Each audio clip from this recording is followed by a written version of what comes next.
3 flat-belly green smoothie recipes. These will help reduce bloating and boost your metabolism.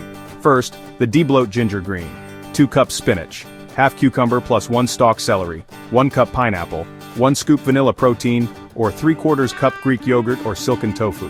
1 tablespoon chia seeds, ½ inch fresh ginger, squeeze of lemon. 10 ounces water or coconut water. Second, matcha metabolism mint. 2 cups kale or romaine.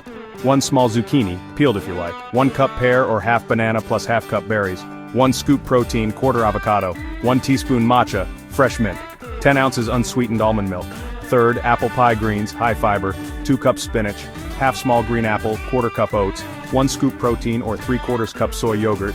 1 tablespoon ground flaxseed. ½ teaspoon cinnamon, pinch sea salt. 10 ounces unsweetened soy milk. Smart swaps. Dairy-free, use plant protein or silken tofu. Nut-free, choose oat or soy milk and seeds. Lower sugar, use berries, skip coconut water. Extra protein, add 2 tablespoons hemp hearts. Avoid these common mistakes. Too much fruit equals liquid sugar spike. Fruit juice base instead of water or unsweetened milk. Skipping protein or fats leads to hunger later. Huge portions because it's healthy. If you want a 7-day smoothie plan, comment smoothie and I'll share it. Like, subscribe, and hit the bell for weekly fat loss recipes. Save this video and tag me when you blend yours.